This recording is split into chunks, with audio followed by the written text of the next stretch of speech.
Amigos, estamos aqui mais uma vez para falar um pouco sobre a Palavra de Deus, seus ensinos. Muito bem, hoje eu queria falar sobre ideologias, né? Nós vemos aí hoje, principalmente no Brasil, uma briga ideológica, né? Como diz um professor meu, um fla-flu, né? E fica aí essa brigaiada toda, e tem muita gente, né, evangélicos, cristãos em geral, né, católicos de vários segmentos, engajados nessa briga política. E o que efetivamente a Bíblia nos ensina sobre isso? Tem um texto nos Evangelhos que Jesus diz: dai a César o que é de César e a Deus o que é de Deus, né? De maneira que desse texto a gente encontra uma coisa: dai a César o que é de César e a Deus o que é de Deus. Ou seja, o que é de Deus, não tire, né? Ou seja, o seu coração, a sua essência, a sua, como é que eu vou dizer, a sua alma tem que pertencer a Deus e não a um Estado, não a uma ideologia. Por quê? Ideologias, por mais bonitas, por mais interessantes que sejam, não levam ninguém para o céu, não aproxima ninguém de Deus, né? Ser honesto é obrigação de todo mundo, de qualquer cidadão, não é, como é que eu vou dizer, não é privilégio, não é nada, você não está fazendo nada demais em ser honesto, em ser correto, né? E é importante entender também que o ser humano é corruptível, né? Então, quando você critica, você está dizendo que você é perfeito, o que não é, né? Portanto, as ideologias nos afastam dos nossos próprios defeitos, né? E não é isso que a Bíblia quer. Perceba, por exemplo, a vida de Davi, né? Por que Davi é chamado homem segundo o coração de Deus, sendo que ele matou, ele adulterou, ele fez e aconteceu? Porque, na verdade, ele ia a Deus e pedia perdão dos próprios pecados. Ele sabia que ele era corruptível, né?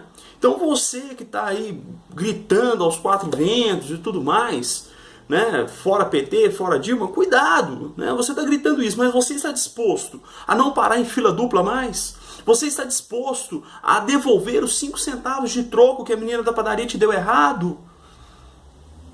Né? Muitos estudantes que estão aí gritando, fazendo e acontecendo, colam nas provas. Isso é corrupção, né? Isso é corrupção. Então, no vulgo, né, a gente está abandonando os próprios erros para criticar o outro. A Bíblia fala sobre isso. Como querer tirar o alqueiro que está no olho do teu irmão, sendo que há uma trave no teu? Então temos que ter esse cuidado. Será que realmente estamos olhando primeiro para nós? É interessante, um professor deu uma palestra uma vez na faculdade e falou: olha, Renan Calheiros, todo mundo que está lá, é um reflexo do povo brasileiro, né? Então as ideologias hoje viraram essa bagunça, essa baderna. Não só na política, né? Tem pessoas que pensam que por não comer carne estão fazendo um bem absurdo. Outro dia eu estava... Outro dia não, já tem uns meses. Estava conversando com um advogado, né, na minha área de convívio. E ele falando que ele parou de comer carne, diminuiu comer carne, porque a atividade pecuária, né, degrada o meio ambiente. Eu falei, tá, bom, derrubados tudo bem, né? Acontece mesmo, tem derrubada de árvores, né, para fazer pastagem e tudo mais. Mas... né, ele não comer carne não vai mudar tanta coisa, não é verdade? A emissão de gás carbônico, de gases poluentes, só no transporte, né? Vaca, por mais que ela solte gases, né, não é tão nocivo a camada de ozônio. Elas não vão deixar de existir, né? Elas vão continuar existindo, mesmo que ele não coma. Aliás, né, se você não matar para comer, vai ter mais, né? Então, a emissão vai ser pela logística, pelo transporte, que não vai parar também. Transporta 1000 outras coisas. E a questão de carne, pecuária, é mínima. Então as pessoas criam ideias para tentar satisfazer a própria alma. O Roger Scruton, e na verdade é dele que sai essa reflexão que eu estou fazendo, escreveu um livro muito, muito, muito interessante, que é... eu só tenho ele digital, vou tentar mostrar para vocês a capa, que é realmente muito interessante, que é Como Ser um Conservador. Eu só tenho ele na versão digital, não sei se vai dar para ver direitinho no vídeo. Essa é a capa do livro, né? Eu só tenho a versão digital, não tem como mostrar para vocês o livro físico. Mas essa é a capa, tem na leitura, tem na internet, você acha na Saraiva esse livro. E ele faz uma reflexão muito interessante, eu vou ler a citação para vocês, que realmente é muito importante. Vejam só o que ele fala aqui. Na página 56 da minha edição, ele diz assim: nacionalismo, ele está falando na verdade do nacionalismo, mas vamos aqui alargar a interpretação para a ideologia. Nacionalismo, como uma ideologia, é perigoso apenas à medida que as ideologias são perigosas. O que ele diz? Todas as ideologias são perigosas, né? Ocupa o espaço deixado vago pela religião. E ao fazê-lo, estimula o verdadeiro crente a venerar a ideia nacionalista e a buscar nesta concepção aquilo que aquilo que ela não pode oferecer. O propósito último da vida, o caminho da redenção e o consolo para todas as aflições. O que o Scruton está dizendo aqui? É um pensador inglês, né? Filósofo. Esse livro é excelente, você que quer discutir política, que quer falar sobre várias coisas, ele traz aqui, inclusive o título é A Verdade no Nacionalismo, do capítulo, né? A Verdade no Socialismo. Então ele faz uma análise profunda de todos os postulados do nacionalismo, do socialismo, do liberalismo, mostrando o que tem de verdade nisso, né? Então não é um livro partidário, a meu ver, né? É um livro que procura fazer uma análise sociológica, científica e o mais, como é que eu vou dizer, isenta possível, né? Mais isenta possível ali, mostrando o que tem de correto, o que tem de errado, né? E aí ele vai falar o seguinte: olha, todas as ideologias são perigosas à medida que as ideologias estão tomando lugar das religiões. Por quê? Porque as pessoas buscam nessas ideologias a redenção da alma. Buscam na prática dessas ideologias serem pessoas melhores. E a verdade é que ideologia não te fará uma pessoa melhor. Não comer carne é ter uma ideologia política e achar que o mundo vai ser perfeito, não te faz uma pessoa melhor. Dei o exemplo de Davi, né? Davi foi um homem que foi chamado segundo o coração de Deus. Por quê? Porque ele teve a humildade de saber que ele não era bom, que ele era ruim, e que ele ia a Deus pedir perdão sempre. E é assim que funciona, querido. Só Deus traz a redenção da alma. É isso que a Bíblia mostra, que é só Deus. Então não adianta você achar que você vai ser uma pessoa melhor porque você está lutando contra a corrupção. Não estou dizendo que você não tem que lutar. Devemos sim lutar por uma sociedade um pouco mais justa e tudo mais. Mas também sem achar que isso te faz melhor que os demais. Porque não faz. Porque você e eu também somos corruptíveis. Talvez não há tanto, né? Igual tá aí, né? Essa bagunça aí do partido da situação hoje no cenário nacional. Mas somos potencialmente corruptíveis. A Bíblia fala isso, né? Que aquilo que é corruptível, quando Jesus voltar, se revestirá de incorruptibilidade. A Bíblia nos chama de corruptos. Por quê? Porque o ser humano é ruim. O mundo é ruim porque o ser humano é ruim. Mas você quer melhorar o mundo? Tira o ser humano da reta. Aí, né, se tirar o ser humano da equação, talvez o mundo seja efetivamente melhor. Mas enquanto nós estivermos aí, tem que lidar com isso mesmo. E penso eu que o que a gente tem que fazer é fortalecer as instituições para que aconteça o que está acontecendo hoje. Instituições que funcionem, coloquem lá, né, no vulgo, a boca no trombone e vá seguir a investigação, vá seguir os trâmites da lei para punir os responsáveis. É isso que tem que funcionar, né? Agora, achar que somos perfeitos, isso não é bíblico, querido. E a ponto de ter um amigo meu que eu admiro muito, né? Ele postou um vídeo uma vez dizendo o seguinte: olha, isso já há um tempo, ele postou o vídeo dizendo o seguinte: olha, em Israel, aí fazendo uma comparação com a Bíblia, em Israel o povo ia mal, vinha um rei ruim. E hoje o Brasil tem a presidente que merece. Um povo pecador, corrupto, tem um governo corrupto. Ele errou em 2 pontos.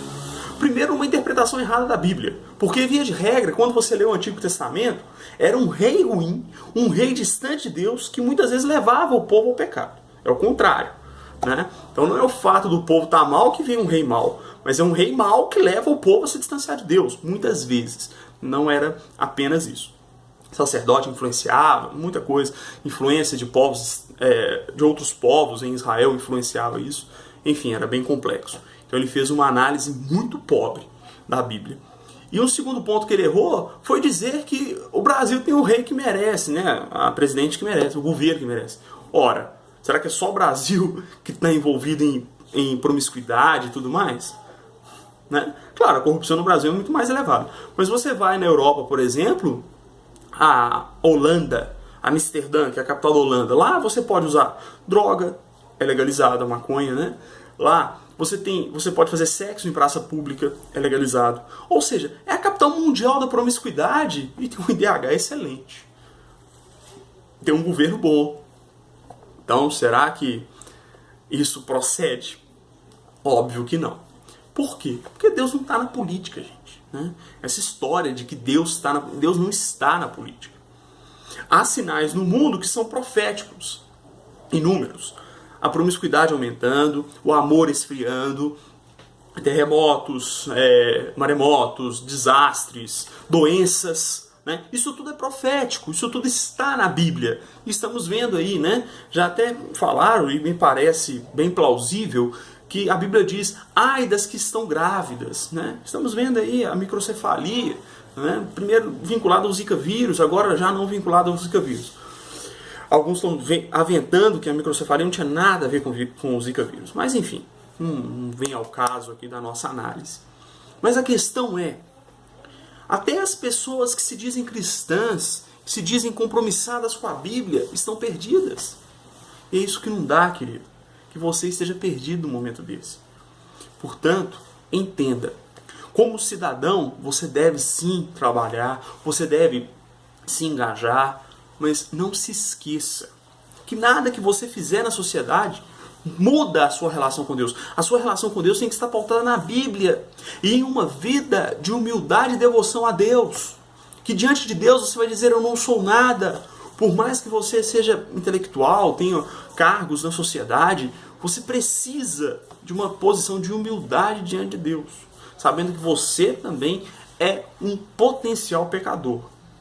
Não sei da sua vida, né? Eu digo que eu não sou apenas um potencial, mas sou um exímio pecador.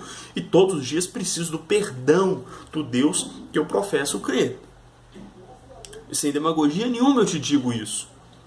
Conheço os meus pecados. Davi, em certa ocasião, disse assim, eis que o meu pecado está continuamente diante de mim. Se não me engano, é no Salmo 51. Não lembro, mas está lá nos Salmos. Eis que o meu pecado está continuamente diante de mim. É isso que faz o servo de Deus, o verdadeiro cristão. É aquele que está sempre buscando o perdão de Deus, que reconhece as próprias falhas, não de maneira demagoga. Porque tem muita gente que diz, eu sou falho. Mas no fundo não se acha falho. A verdade é essa. Tem muita gente dizendo, não somos melhores que ninguém, não sei o quê. Mas no fundo se acha melhor que os outros, sim. Né? E essas ideologias, como disse o Scruton, tomam lugar daquilo que é a essência, que é Deus, que é a necessidade que o homem tem de se chegar a Deus. E isso tem, sim, tomado lugar de Deus na vida do homem.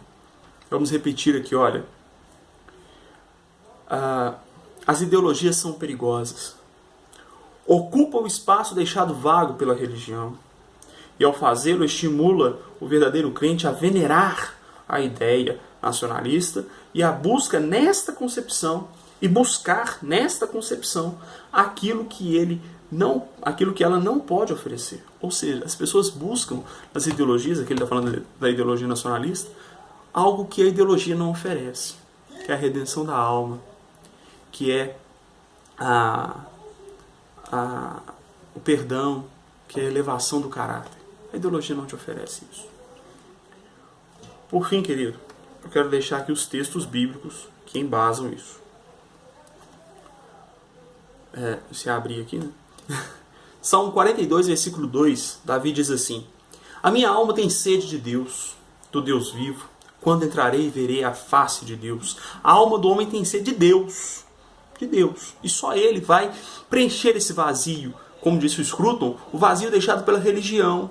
Né? Aquilo que era a fé, que era a transcendência, o homem abandonou e agora busca na ideologia esse vazio da sua alma. Mas a alma tem que ser de Deus, a sua essência. Por quê? Porque ela vem de Deus, a vida vem de Deus, né?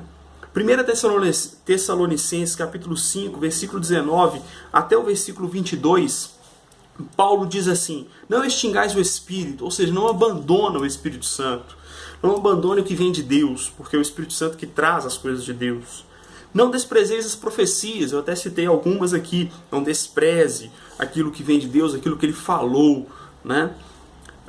Mas ponde tudo à prova e retende o que é bom. Coloca à prova, querido, né? Se você é um verdadeiro cristão, você não pode sair por aí nessa bravata toda. Avalie as coisas, estude, né? Senão você vai estar dando razão a Olavo de Carvalho, por exemplo, né? Um filósofo e jornalista de direita que fala que o brasileiro é tagarela. Não estuda nada e opina sobre tudo, né? Por favor, então vamos estudar, né? Se você é um verdadeiro cristão, você tem que ter esse compromisso, né? De realmente estudar e saber o que você está falando, né? Sem bravatas, sem brigar com todo mundo, porque, como eu citei aqui, nós somos falhos e você vai querer, né, sair por aí balangando beiço à toa. Não, então pensa bem, avalia bem, né? Sou contra o governo, tá aí, sou, mas eu não vou sair por aí falando bobagem, né? Não vou de jeito nenhum sair por aí falando bobagem. Primeiro eu vou observar, vou estudar. Bravatas na internet não adianta nada, né? Gritaria não adianta nada. Histeria não adianta nada. Por fim ele fala assim: abstende-vos de toda espécie do mal. Então abstende da corrupção, abstende do pecado, né? Por quê? Você está aí gritando fora a corrupção, mas para em fila dupla. Você é um estudante de 15, 16 anos que tem uma carteirinha de estudante falsa, dizendo que você tem 18, 19. E aí? Corrupto também, meu caro. Isso é corrupção também. Então você está sendo um hipócrita, entendeu? De usar essa ideologia achando que essa gritaria toda vai te fazer alguma coisa. Não vai. Não vai, você também é corrupto, né? Você copia o dever, né? Você está um pouco mais novo, né? Você copia o trabalho, enfim. Não, e eu já fiz, e não isso, não copiar, mas algumas coisas assim erradas eu já fiz, né? Fez o trabalho e pôs meu nome sem eu ter feito nada, já fizeram isso para mim e eu deixei. Então isso também é uma forma de corrupção.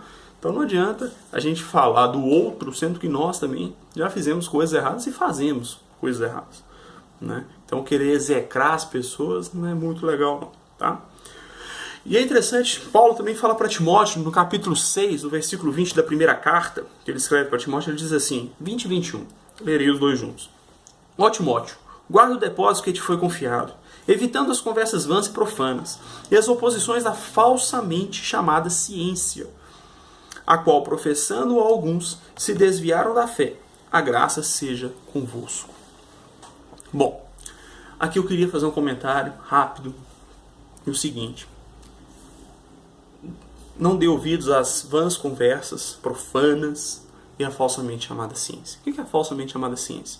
É toda essa ideologia filosófica que está aí, que vem do século XX, século XIX, né, com vários pensadores. Sobretudo você vai ter aí Jean-Paul Sartre, esse monte de, sei lá como é que pronuncia, acho que é Beauvoir, né, a esposa do Sartre, né, a teoria do gênero que está aí, né. Então isso tudo é profano. E por que falsamente chamada ciência? Porque ela tem uma aparência de ciência, mas na verdade destrói a família, destrói a sociedade, né. Como cristão eu sou conservador, né.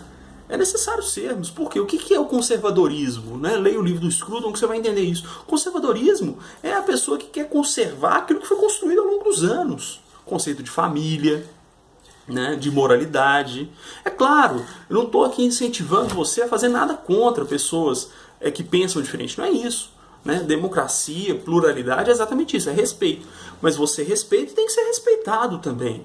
Né? Que negócio é esse querer empurrar a goela abaixo minha, um conceito totalmente, né, e que vem do marxismo, né, no Manifesto Comunista, e isso eu estou falando porque eu li, né, eu respeitava o comunismo, o socialismo até ler o Manifesto Comunista. Aquilo é uma tremenda bobagem, o Manifesto Comunista, né, uma bobagem sem tamanho, né, é contraditório, é mal escrito, né, e ele escreve uma frase que é a seguinte: tudo que é sólido se desfaz, ou se esfumaça, dependendo da tradução que você tiver. Na minha tradução que eu tenho, tá se esfumaça, ou seja, se desfaz, né? Se evapora, né? E agora, já recentemente, há uns anos atrás aí, O Zygmunt Bauman, né, um sociólogo polonês, percebeu a nocividade disso, né, escrevendo o livro Modernidade Líquida, né, e ele vai ter vários desdobramentos, amor líquido, medo líquido e por aí vai. E ele escreve mostrando a nocividade dessa ideia de liquidez, que tudo se desfaz. Ou seja, aquilo que era sólido, aquilo que era a firmeza, aquilo que dava certezas, se desfez. E hoje é pregado que tudo pode, tudo é válido, tudo é bonito. E lá em Isaías está escrito: ai daquele que ao mal chama bem e ao bem chama mal. É o que nós vemos hoje na sociedade.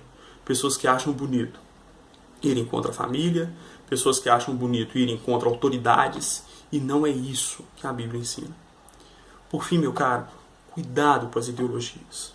Falei muita coisa nesse vídeo, espero que você tenha compreendido. Se não compreendeu, me chama em inbox, manda aí seu comentário, pode comentar publicamente no vídeo, por favor, faça os comentários.